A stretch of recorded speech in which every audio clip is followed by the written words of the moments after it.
Ma'am, you need to leave now. This isn't a check cashing place, and people like you have no business requesting $75,000. Bank manager Derek Thompson's voice dripped with disgust as he physically stepped between CEO Kendra Williams and the teller window.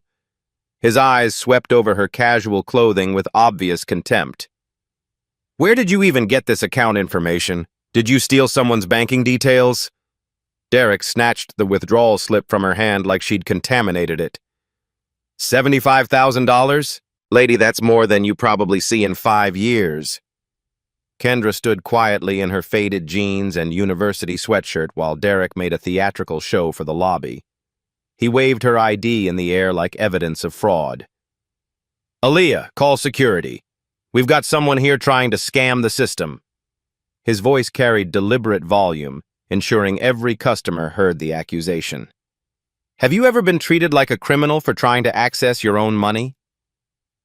11:47 a.m. Bank closes for lunch in 13 minutes. Marcus Rivera in the corner seating area couldn't believe what he was witnessing. His finger hovered over TikTok Live as Derek's voice grew more aggressive.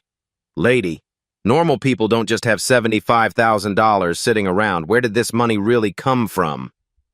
Derek held Kendra's withdrawal slip like contaminated evidence. Drug money? Welfare fraud? Insurance scam?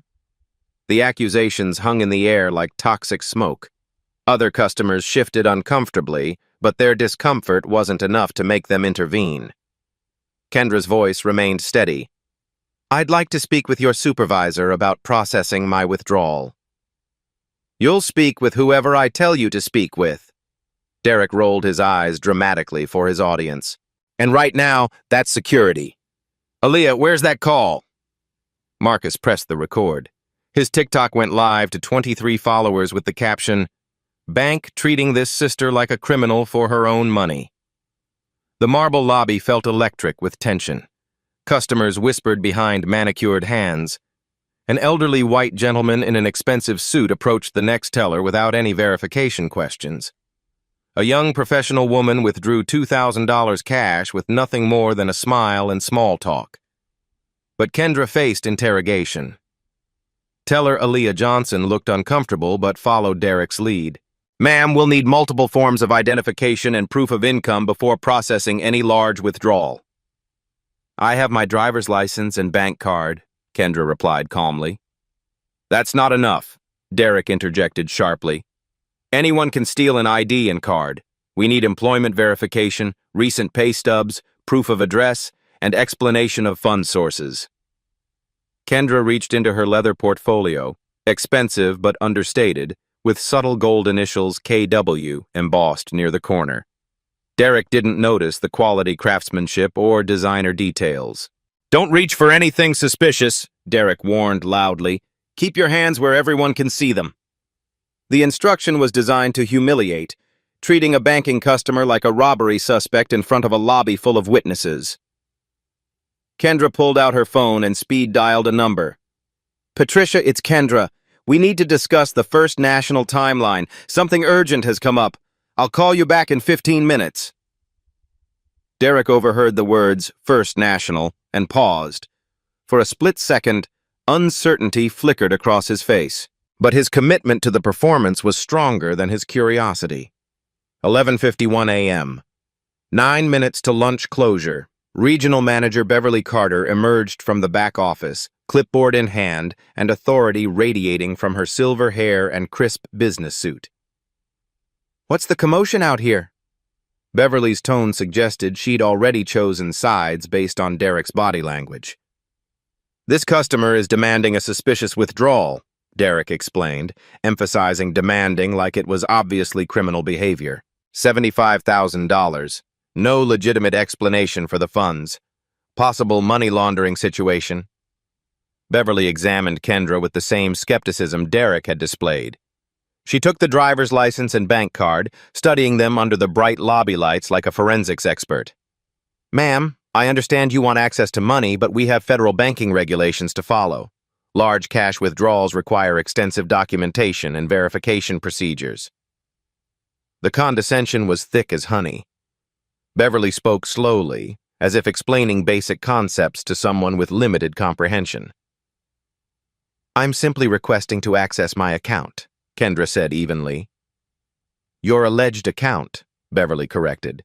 "We've seen sophisticated identity theft schemes targeting high-value accounts. These criminals get very creative with fake documentation." Marcus whispered into his phone. "Y'all, this is wild. They're treating this woman like she's planning to rob Fort Knox instead of accessing her own bank account." His viewer count climbed to 89 people. Comments started flowing. "What bank is this? This is banking while black. Someone recorded everything. Where's the manager's manager?" The businessman at the next teller completed a $5,000 withdrawal with nothing more than his signature. No questions about fund sources or employment verification. No suggestions of criminal activity. Beverly continued her interrogation. "These large deposits in your account history look irregular. Multiple sources, varying amounts. That's a red flag for money laundering." "Those are business deposits," Kendra explained patiently. "What kind of business?" Derek demanded. "And we'll need to verify that business exists. Tax returns, incorporation documents, business licenses." Beverly nodded approvingly. "Sir, we appreciate customers who are thorough with verification procedures." Derek preened under the praise. His performance was being rewarded by management. 11:53 a.m., 7 minutes to closure. Beverly made the decision that would define the next hour. "Ma'am, I'm going to need you to make an appointment with our fraud prevention department. This withdrawal cannot be processed today." "My account has sufficient funds," Kendra replied calmly. "Alleged funds in an alleged account," Beverly corrected again. "Until we verify your identity and the legitimacy of these deposits, this bank cannot facilitate what appears to be a suspicious transaction." Derek smiled triumphantly. Management had validated his profiling. The woman who'd dared to demand access to $75,000 was being properly denied. Marcus's live stream now had 127 viewers. Screenshots of Kendra's dignified responses were being shared in comments. The contrast between her calm professionalism and their aggressive suspicion was striking. "Can I get everyone's names and employee numbers?" Kendra asked politely. "I'd like to document this interaction for my records." Beverly laughed out loud. "Document it for who? Your public defender?" Derek joined the laughter. "Lady, you're about to be escorted out of here. I don't think you're in any position to be taking names." Kendra's portfolio sat at her feet, the embossed Williams Financial Holdings logo visible to anyone who bothered to look closely. But prejudice had made them blind to obvious clues. "I'll wait while you contact whoever you need to contact," Kendra said. "This is important business." Beverly and Derek exchanged glances. Important business. As if this woman in faded jeans had important business anywhere, much less in their marble lobby. Security was on the way. 11:54 a.m., 6 minutes to lunch closure, head of security. James Patterson approached the marble counter, his heavy footsteps echoing through the lobby like a gavel announcing judgment. Behind him, the radio on his belt crackled with reports from other security incidents across the downtown banking district. "What's the situation here?" Patterson asked Beverly, though his eyes remained fixed on Kendra with the practiced assessment of someone trained to identify threats. "Attempted fraud," Derek jumped in quickly. "This individual is trying to withdraw $75,000 from an account that doesn't belong to her. Classic identity theft scheme." Patterson pulled out a small incident report notepad. "Ma'am, what's your name?" "Kendra Williams." Her voice remained professional, measured. "And I'd like to speak with the bank president before this escalates further." Beverly scoffed audibly. "The bank president doesn't have time to check fraud cases. Mr. Patterson, can you escort this woman out before she disrupts other customers?" Marcus's TikTok live stream exploded with activity. Viewer count jumped to 312 people as word spread across social media platforms. Comments flooded faster than he could read. "Expose this bank! What's the woman's name again? Someone needs to help her!" This is 2025 and we're still dealing with this. The young professional couple at the investment desk glanced over nervously. An elderly woman clutched her purse tighter when Kendra shifted position. The businessman who'd withdrawn $5,000 without question walked past, avoiding eye contact. Everyone wanted to watch the drama. Nobody wanted to get involved. 11:55 a.m., 5 minutes to closure. Mrs. Williams, these bank employees say you're attempting to access funds through fraudulent means, Patterson said officially. Are you willing to leave voluntarily, or do we need to call Atlanta PD? The threat of police arrest hung in the recycled lobby air. Kendra was outnumbered 4-1 by bank staff, surrounded by witnesses who'd chosen silence over solidarity. I'm requesting access to my own account, Kendra said simply. I have identification and legitimate banking business. Alleged legitimate business, Beverly interjected for the third time, until we verify these suspicious deposits and confirm identity authenticity. Derek stepped closer, emboldened by the security presence. Lady, normal people don't walk into banks demanding huge amounts of cash. You're either running drugs, laundering money, or trying to scam honest, hard-working folks. The accusation was designed to sting. Derek's voice carried enough volume to ensure every customer in the lobby heard the criminal allegations. Marcus whispered urgently into his phone. Y'all, they're about to arrest this woman for trying to bank while black. Security's here, managers are here, and she's still calm as ice. Something ain't right about this whole situation. 11:56 a.m., 4 minutes to closure. Beverly made her power play. Mr. Patterson, I believe we're looking at a federal banking fraud attempt. This woman has fake identification, suspicious account information, and is demanding immediate access to funds she cannot legitimately explain. The federal fraud accusation was devastating. Banking fraud carried serious federal penalties, years in prison, massive fines, permanent criminal record. Ma'am, I need you to put your hands where I can see them and step away from the counter, Patterson instructed. We're going to need you to wait in the security office while we contact federal authorities. Kendra appeared cornered, multiple bank employees surrounding her with accusations, security ready to detain her, customers filming but not helping.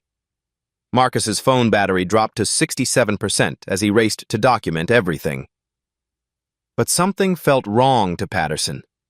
20 years in security had taught him to read people. Criminals usually showed stress when confronted. Elevated heart rate, defensive posture, aggressive language, or attempts to flee. This woman remained unnaturally calm, too prepared, too confident. 11:57 a.m., 3 minutes to closure. I understand everyone's concerns, Kendra said quietly. Could I ask for all of your names and employee identification numbers? I want to ensure accurate documentation. The request seemed to amuse Derek. Documentation for your public defender? Good luck explaining federal banking fraud charges. Beverly joined the mockery. Ma'am, you're about to be arrested. I don't think paperwork is your biggest problem right now. But Kendra was methodically taking photos of their name tags with her phone. Derek Thompson, branch manager. Beverly Carter, regional operations manager. James Patterson, security director. Just want to make sure I spell everything correctly, she explained. Marcus's live stream reached 445 viewers. Someone in the comments had found First National Bank's corporate customer service number and was posting it repeatedly. Screenshots of the incident were spreading beyond TikTok to Instagram stories and Twitter threads. #banking. While black was starting to trend locally, 11:58 a.m., 2 minutes to closure. Patterson's radio crackled again. Security to First National downtown. Multiple units needed for federal fraud investigation. The backup was coming. Once additional security arrived, Kendra would be detained, processed, and likely transferred to federal custody for banking fraud charges. Derek could barely contain his satisfaction. Hope that $75,000 was worth a federal conviction. Beverly was already preparing incident reports. This will be an excellent training case for identifying sophisticated fraud attempts. But Kendra reached for her leather portfolio with deliberate precision. The movement was calm, non-threatening, and professional. "Before you finalize those reports," she said quietly, "there's something you should see." Patterson tensed slightly but didn't stop her.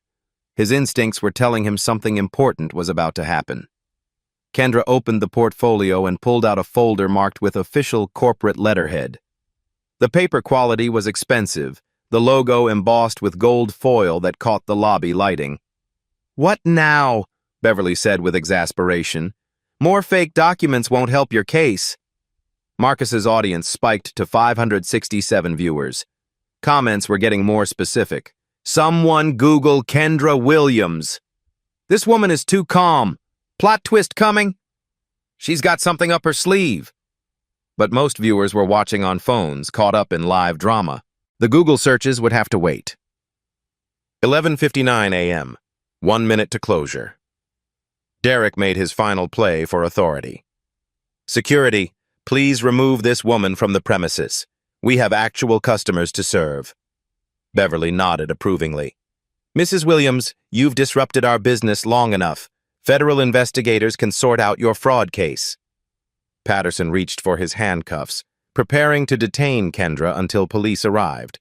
But Kendra held up the document folder. "Mr. Patterson, before you make any arrests, I think you should show this to your bank president." "Our bank president doesn't review fraud cases," Beverly said dismissively. "He might want to review this one," Kendra replied calmly. The folder was marked Williams Financial Holdings, Corporate Acquisition Documents. In smaller print, First National Bank, Majority Shareholder Agreement. Patterson looked at the letterhead more carefully. Corporate logos, legal seals, official formatting. This wasn't typical check fraud paperwork. "What exactly am I looking at?" he asked. Derek rolled his eyes.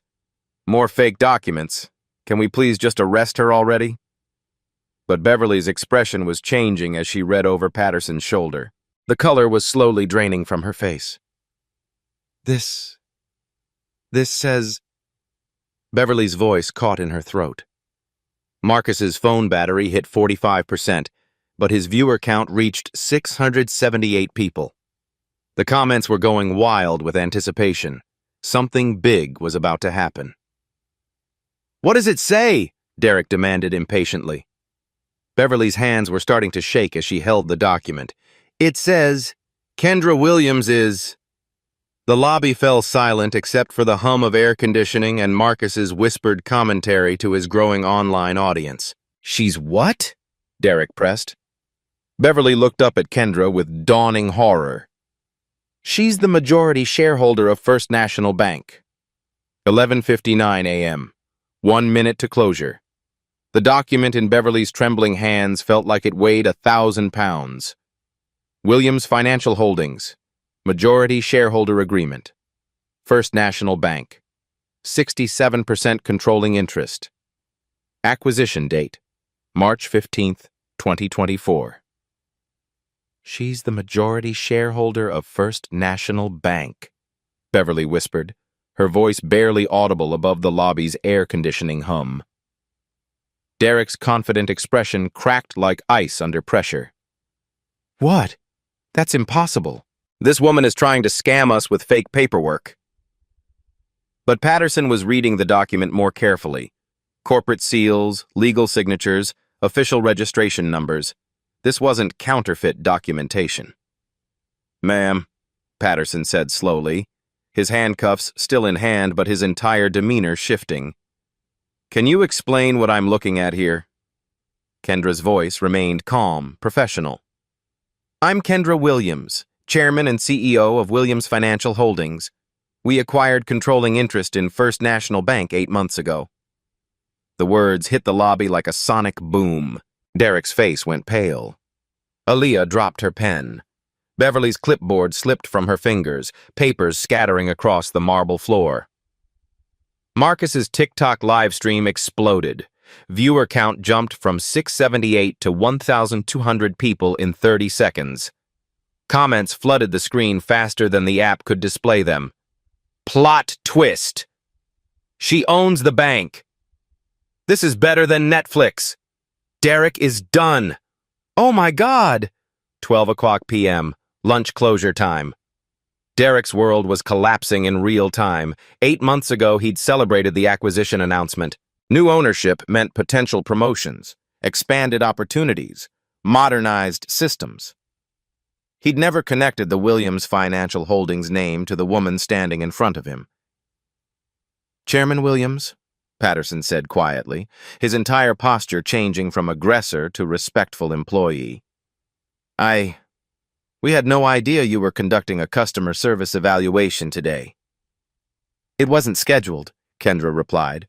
"I needed to make a withdrawal for a business acquisition. $75,000 to secure a property purchase by 2 p.m. today." The revelation was devastating. This wasn't attempted fraud. It was the bank's owner trying to access her own money for legitimate business purposes while being treated like a criminal by her own employees. Beverly found her voice, though it shook badly. "Ms. Williams, this was all a terrible misunderstanding. We were just following federal banking protocols for large withdrawals." "Federal protocols that don't apply to white customers?" Kendra asked calmly. The question hung in the air like toxic gas. Everyone in the lobby had witnessed the businessman withdraw $5,000 without any verification. The professional woman who'd taken $2,000 in cash without a single question about fund sources. Derek attempted damage control. "Chairman Williams, I assure you we treat all customers equally. We have strict anti-discrimination policies." "Do you?" Kendra opened her portfolio again, retrieving additional documents. "Because I've been conducting unannounced customer service audits across all 342 branch locations for the past 6 months. 12:01 p.m., 1 minute past closure. The audit revelation hit like a second tsunami. This wasn't just an isolated incident of poor customer service. It was an official corporate evaluation that would be documented, reported to the board of directors, and used to determine personnel decisions. Today's interaction will be case study number 247 in my quarterly board presentation, Kendra continued. We're scheduled to review customer service standards and employee performance metrics tomorrow morning. Derek's career was flash freezing before his eyes. Tomorrow's board meeting would feature his discriminatory treatment of the bank's owner as a documented case study.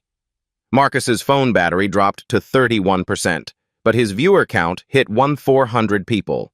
Screenshots were spreading across Instagram, Twitter, and Facebook. Someone had screen recorded the entire incident and posted it to YouTube with the title, "Bank Owner Gets Discriminated Against at Her Own Bank." Had bank owner discriminated was trending nationally. Beverly was taking rapid mental inventory of her actions. Federal fraud accusations against the company's owner, refusal to process legitimate business transactions, public humiliation of the chairman in front of customers. "Ms. Williams," she said desperately, "surely we can resolve this internally. This was all just miscommunication about procedures." "Was it miscommunication when you accused me of money laundering?" Kendra asked. "Or when Mr. Thompson suggested I was using drug money?" Derek had gone completely silent. His accusations were now playing back in his memory like evidence in his own trial. 12:02 p.m. 2 minutes past closure. Patterson was the first to fully grasp the implications. As head of security, he understood corporate liability. Discrimination against customers was serious. Discrimination against the company's owner was potentially catastrophic. "Chairman Williams, what would you like us to do to address this situation?" "Yeah." It was the first time anyone had asked Kendra what she wanted, rather than telling her what she couldn't have. "I'd like to complete my withdrawal," she said simply, "and I'd like to understand why standard customer service procedures apparently don't apply to black women in casual clothing."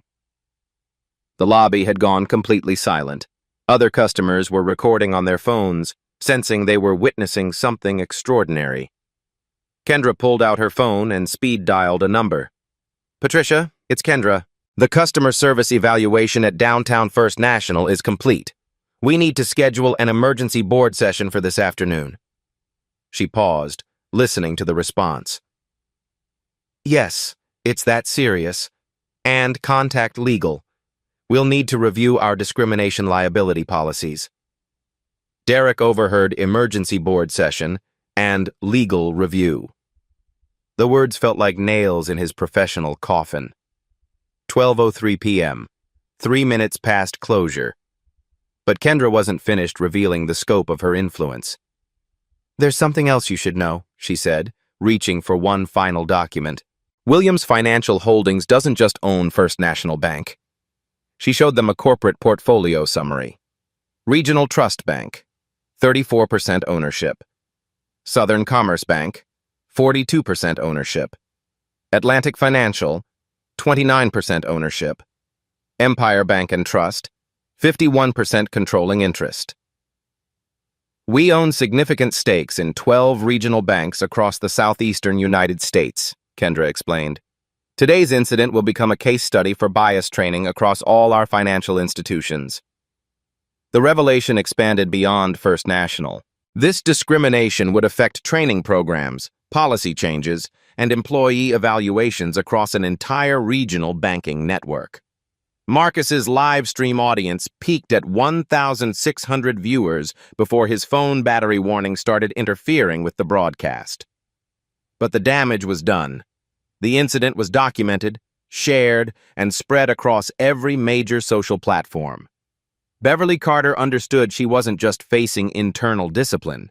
Her actions would be studied by thousands of banking employees as an example of how not to treat customers. 12:04 p.m. 4 minutes past closure. But wait, there's more, someone in Marcus's live comments had written. They'd managed to Google Kendra Williams during the confrontation. Williams Financial Holdings, $2.3 billion in assets under management. Founded by Kendra Williams in 1998 with a $50,000 small business loan. Forbes' Most Powerful Women in Banking list for 3 consecutive years. Harvard Business School guest lecturer, National Minority Business Council board member. The Google results were being shared in real time across social media. Kendra wasn't just a bank owner, she was a nationally recognized financial industry leader. Derek had spent 15 minutes accusing a Forbes-featured CEO of welfare fraud and drug money laundering. Mr. Thompson, Kendra said quietly, I started my first business account at this branch 25 years ago. Back then, I was a graduate student with big dreams and a small loan. The staff treated me with respect and dignity. The personal history made it worse. This wasn't just any branch. It was where Kendra's relationship with First National had begun decades earlier. Today, as the bank's owner, I was treated like a criminal for requesting access to my own money. That tells me we have systemic problems that require systematic solutions. 12:05 p.m. 5 minutes past closure. Patterson's radio crackled with the backup security units he'd requested. Security en route to First National for fraud investigation. Cancel that, Patterson said quickly into his radio. False alarm. No assistance needed. But the cancellation came too late. 2 additional security officers were already entering the lobby, looking for the fraud suspect they'd been called to detain. Where's the perpetrator? Asked Officer Williams, no relation, scanning the lobby for obvious criminals. Patterson's face flushed red. There's been a misunderstanding. No fraud, no perpetrator. Just a customer service issue. The arriving officers looked confused. Federal banking fraud calls didn't usually get downgraded to customer service issues. Kendra's phone buzzed with notifications. Her assistant was forwarding social media reports. The hashtag #BankOwnerDiscriminated was trending in 3 major cities, with thousands of posts sharing Marcus's video and demanding accountability. Chairman Williams, Beverly said desperately, how can we make this right? Derek remained silent, staring at his shoes like they contained the secrets of career survival. 12:06 p.m., 6 minutes past closure. Kendra finally answered Beverly's question. Immediate policy implementation across all First National branches, zero-tolerance discrimination protocols, mandatory bias training for all customer-facing employees. and accountability measures to ensure this never happens again. She paused, looking directly at Derek. Mr. Thompson, you accused me of drug dealing, money laundering, and welfare fraud. In front of customers, security, and live stream witnesses. What would appropriate accountability look like to you? Derek had no answer. What accountability could possibly address the magnitude of his assumptions and accusations? Marcus's phone died at 1,680 viewers, but the story was far from over. Other customers had recorded the incident on their devices. The confrontation was documented from multiple angles, with multiple witnesses, creating an undeniable record of institutional bias. The white customers who had remained silent during Kendra's humiliation now approached with belated apologies. I should have said something earlier, offered the businessman. This was wrong from the beginning, added the professional woman. Too little, too late, but at least acknowledgement. 12:07 p.m. 7 minutes past closure. As word spread through the bank's back offices, other employees began emerging to see what the commotion was about. Loan officers, administrative staff, assistant managers, all coming to witness their owners standing in the lobby after being accused of federal crimes. The optical devastation was complete. Everyone would know. Everyone would remember. Everyone would understand that First National Bank's management had treated their chairman like a criminal. Kendra's withdrawal slip still sat on the counter, crumpled from Derek's aggressive handling. $75,000. A routine business transaction that had triggered a federal fraud investigation. Ms. Williams, Patterson said formally, how would you like us to proceed? For the first time in the entire confrontation, someone was asking for her direction instead of giving her ultimatums.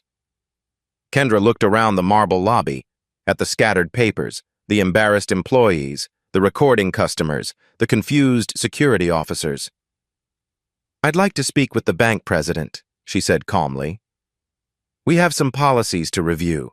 And 12:08 p.m., 8 minutes past closure, Bank President Michael Harrison arrived through the executive entrance, his expensive suit wrinkled from rushing downstairs after receiving Beverly's panicked call.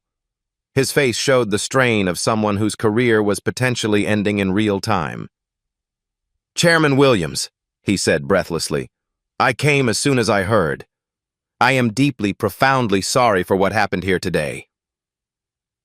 Kendra stood calmly in the marble lobby, surrounded by the debris of Derek's discriminatory performance. Scattered papers, embarrassed employees, recording customers, and confused security officers painted a picture of institutional failure. Michael, we need to discuss immediate implementation of new customer service protocols, Kendra said professionally. This incident reveals systemic problems requiring systematic solutions. Harrison nodded rapidly, sweat visible on his forehead despite the air conditioning. Of course, whatever you need. How can we address this situation? Precise ownership. Data presentation. Kendra opened her portfolio to financial documents that made Harrison's stomach drop. Williams Financial Holdings controlled assets worth $2.3 billion across multiple southeastern states. Let me walk you through our regional banking portfolio, she said calmly.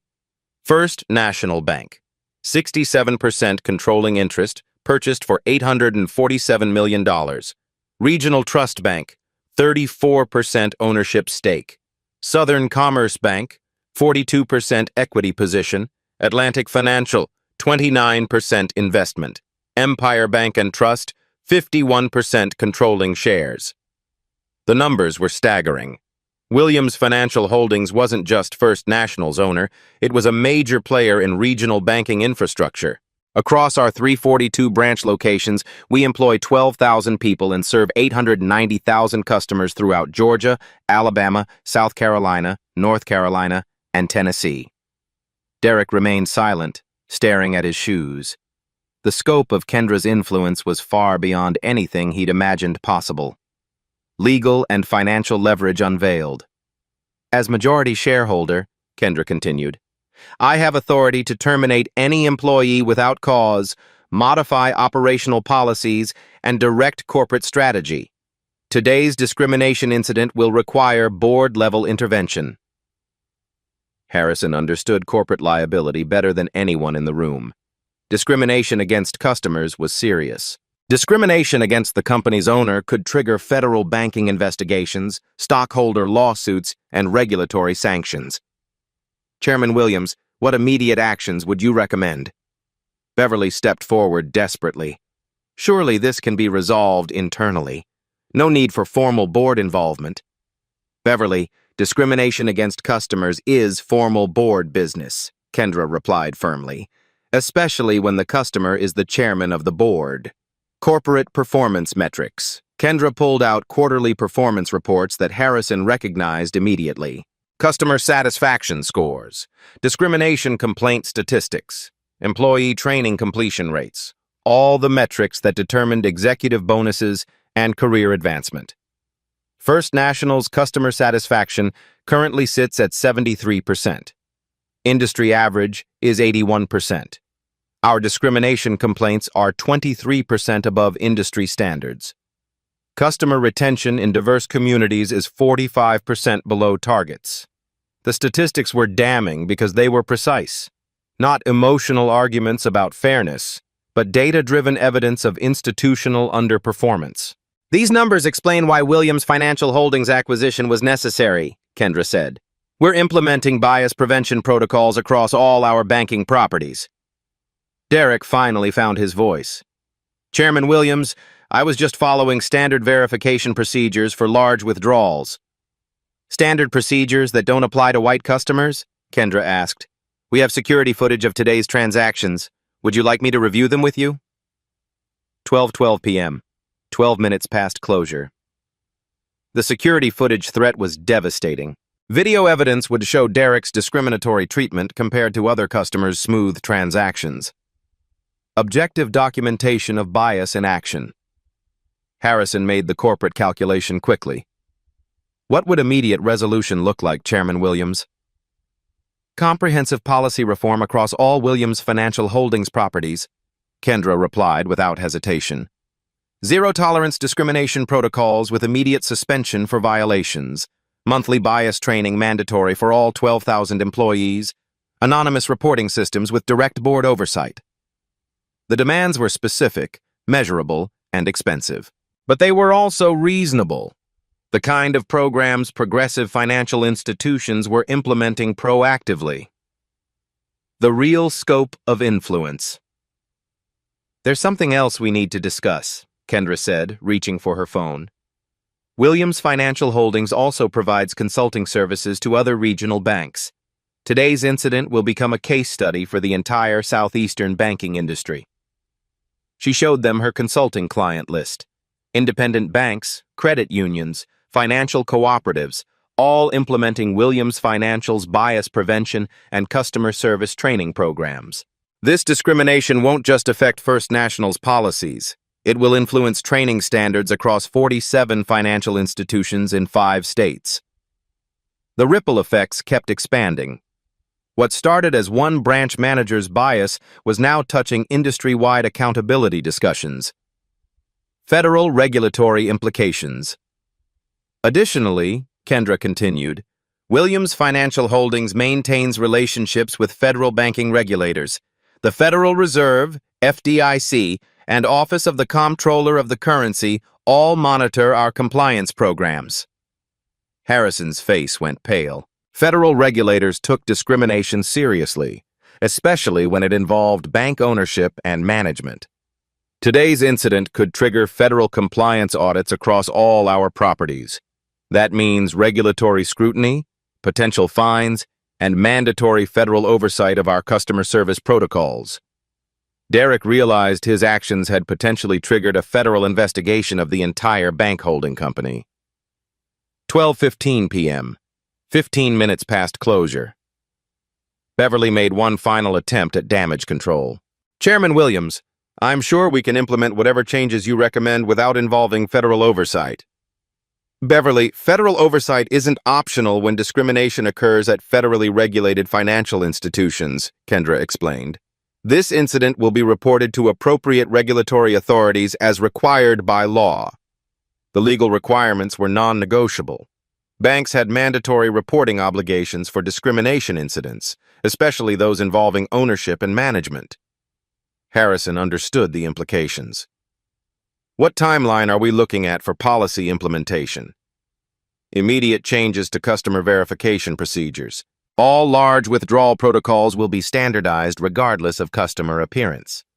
Anonymous feedback systems installed within 30 days. Comprehensive bias training completed within 60 days.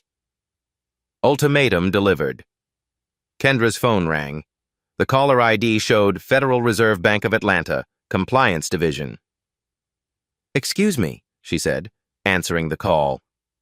"This is Kendra Williams. Yes, we have a situation requiring immediate reporting. Discrimination incident at First National Downtown Branch. I'll have the full report by 5 p.m. today." She hung up and looked directly at Harrison. "Michael, you have until 5 p.m. to provide me with a comprehensive action plan. Employee accountability measures, policy changes, training implementation, and compliance monitoring procedures. Non-compliance consequences. If we cannot reach satisfactory resolution by close of business today, I'll be recommending complete management restructuring to the board tomorrow morning. That includes branch manager termination, regional manager reassignment, and executive leadership review." The ultimatum was clear and devastating. Derek's job was definitely over. Beverly's career was in serious jeopardy. Even Harrison's position could be at risk. Additionally, our legal department will be reviewing potential civil rights violations and corporate liability issues. Discrimination against ownership could trigger shareholder lawsuits and federal investigations. Market implications. Kendra's assistant texted updates about social media impact. The incident was trending nationally now, with news outlets picking up the story. "Bank owner discriminated against at her own bank" was becoming a mainstream news headline. "Our corporate communications team is fielding calls from Reuters, Associated Press, and CNN," Kendra announced. "This incident is becoming a national story about banking discrimination." Stock prices for publicly traded regional banks were starting to fluctuate as investors worried about industry-wide discrimination liability. Harrison understood that First National's reputation was being damaged in real time across national media platforms. 12:18 p.m. 18 minutes past closure. Derek finally spoke up, his voice barely audible. "Chairman Williams, what happens to those of us who were involved?" It was the question everyone was afraid to ask, but desperately needed answered. "That depends on your response to this situation," Kendra replied. "Accountability requires consequences, but it also requires learning. I'm more interested in preventing future discrimination than destroying individual careers." The measured response offered hope for redemption, but not forgiveness without accountability. "However," she continued, "anyone who cannot commit to treating all customers with dignity and respect has no future in the banking industry. This is non-negotiable." Beverly nodded rapidly. "We understand completely. Whatever training, whatever changes you require." Harrison pulled out his phone. "I'm calling an emergency executive meeting for 2 p.m. We'll have your action plan ready by 4 p.m. Kendra checked her watch. "That gives you 4 hours to design policies that should have been in place already." She looked around the marble lobby one final time, at the scattered papers, the embarrassed staff, the lingering customers still recording on their phones. "Gentleman, lady," she said formally, "I have a 2 p.m. property closing to attend. My $75,000 withdrawal will be processed immediately so I can complete my business transaction." It was the same withdrawal request that had triggered this entire discriminatory circus 15 minutes earlier. 4:47 p.m. Same day. President Harrison delivered the comprehensive action plan 13 minutes ahead of Kendra's 5 p.m. deadline. The 47-page document outlined immediate personnel consequences, systemic policy changes, and long-term accountability measures that would reshape First National's culture. Immediate personnel actions. Derek Thompson, terminated effective immediately for discriminatory customer treatment and violation of corporate dignity standards. required to complete 40-hour bias training certification before seeking employment in financial services. Public apology video posted to First National's social media channels within 48 hours. Beverly Carter, demoted from Regional Operations Manager to Customer Service Training Coordinator. 6-month probation with mandatory monthly bias evaluations. 30% salary reduction pending successful completion of diversity certification program. Direct oversight by Chairman Williams' office. Aaliyah Johnson. 2-week suspension without pay, followed by comprehensive bias training. Required mentorship program with senior staff of color. Return to duty contingent on quarterly bias assessment scores above 85%. James Patterson. Formal reprimand with mandatory de-escalation training focused on dignity preservation. Required to implement new customer interaction protocols across all security procedures. Systemic policy implementation. Within 72 hours, First National implemented the customer dignity standards across all 342 branch locations. 1. Verification protocol. Reform, eliminated appearance-based withdrawal, verification procedures, standardized ID requirements regardless of customer demographics, mandatory supervisor approval for any transaction questioning above $10,000, anonymous incident reporting system with 24-hour executive response requirement. 2. Technology integration solutions. AI-powered customer interaction monitoring installed on all staff devices. Real-time bias detection alerts providing immediate coaching prompts.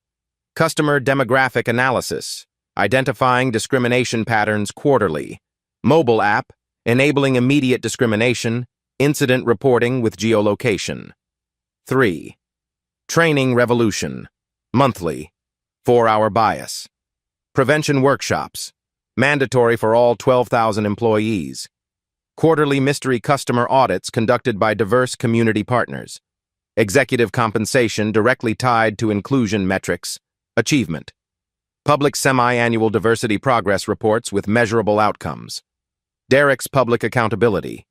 Derek's required apology video became a watershed moment in corporate accountability. Posted to First National's YouTube channel, it garnered 340,000 views within 24 hours. I accused Kendra Williams of drug dealing, money laundering, and welfare fraud based entirely on her appearance and clothing. These assumptions were racist, unprofessional, and completely wrong. I failed to provide the respectful service every customer deserves, regardless of how they look or dress. The video was incorporated into Williams Financial Holdings training curriculum across all 47 partner institutions, becoming standard education material for 23,000 banking employees region-wide. Industry transformation. News of the incident triggered immediate policy reviews across southeastern banking. Regional Trust Bank accelerated implementation of bias training programs. Southern Commerce Bank contacted Williams Financial Holdings requesting consulting services. Atlantic Financial instituted immediate customer dignity audits. The American Bankers Association invited Kendra to lead their National Diversity and Inclusion Task Force, citing First National's rapid policy transformation as industry best practice. Federal regulatory response. The Federal Reserve Bank of Atlanta conducted expedited compliance review of First National's discrimination prevention measures. Their report praised the comprehensive policy response, while noting the incident highlighted systemic challenges requiring industry-wide attention. Representative John Lewis's Congressional Banking Subcommittee scheduled hearings on banking discrimination, citing Kendra's case as evidence of persistent bias in financial services. Technological innovation results. Williams Financial Holdings' AI-powered bias detection system proved revolutionary. Within 90 days of implementation, customer discrimination complaints decreased 68% across all branch locations. Employee bias incident reports increased 340%, indicating better detection, not more problems. Customer satisfaction scores improved from 73% to 84% company-wide. Retention rates in diverse communities exceeded targets by 28%. The technology attracted attention from major national banks seeking similar solutions. Beverly's transformation.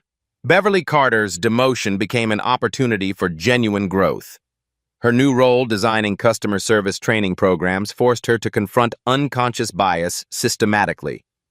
I realized I had been trained to see wealth and respectability as having specific appearances. When Chairman Williams didn't match my mental image of a bank owner, I reinforced discrimination instead of providing service.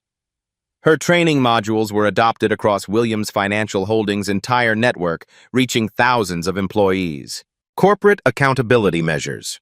First National's transformation became measurable within 6 months. Employee diversity training completion, 100%, up from 34%. Customer discrimination incidents, 73% reduction year over year. Employee bias assessment scores, 89% average, target was 85%. Customer retention in underserved communities, 156% of previous year federal compliance rating, exemplary, highest possible designation, intellectual victory achieved. The resolution demonstrated how strategic thinking and systematic approach could transform individual injustice into institutional progress. Kendra had used corporate ownership, federal compliance requirements, and data-driven accountability to create lasting change. Education replaced punishment as the primary tool. Policy reform prevented future incidents. Technology made bias visible before it became discrimination. Most importantly, the focus shifted from individual racism to systemic solutions that protected all customers regardless of appearance, background, or economic status. Lasting institutional change. The first national incident became required study material in business schools nationwide. Harvard Business School, Wharton, and Stanford all incorporated Kendra's strategic response into their ethics and leadership curricula. Banking industry publications featured the case as proof that comprehensive bias prevention was both morally necessary and financially beneficial. Customer satisfaction improvements directly translated to increased deposits and business growth. Within 1 year, Williams Financial Holdings' discrimination prevention technology was licensed to 127 financial institutions across 18 states, creating industry-wide cultural transformation. 1 year later, Kendra Williams's LinkedIn post about the first national incident became the most shared banking story in social media history, with 1.2 million shares and 4.7 million views across all platforms. Her simple message resonated throughout the financial industry.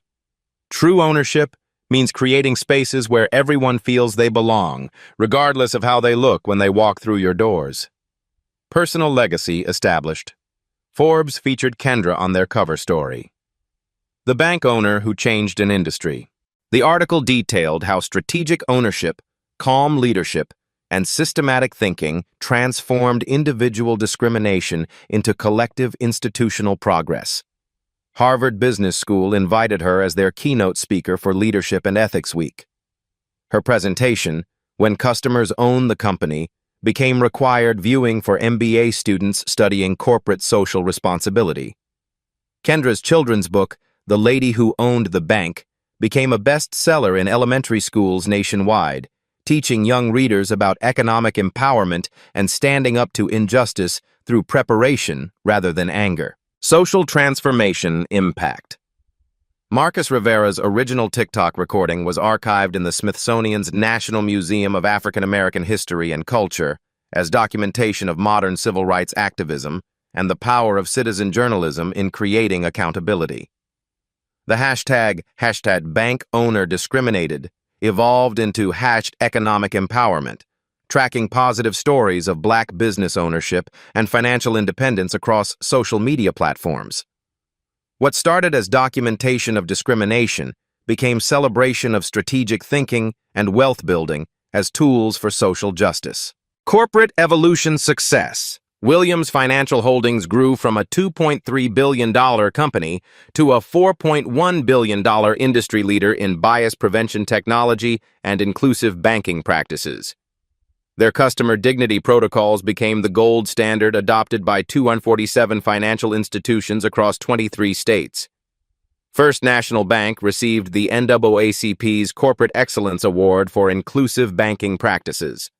Their transformation from discrimination controversy to industry leader proved that accountability could drive sustainable business growth. Industry transformation achieved. The Williams Protocols, bias prevention standards developed from Kendra's incident, became federal banking requirements rather than voluntary guidelines.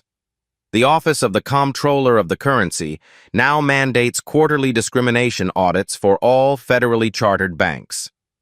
Congressional banking legislation passed in 2026 requires bias training for all financial services employees, directly citing Kendra's case as evidence for federal oversight necessity. Values demonstrated through action.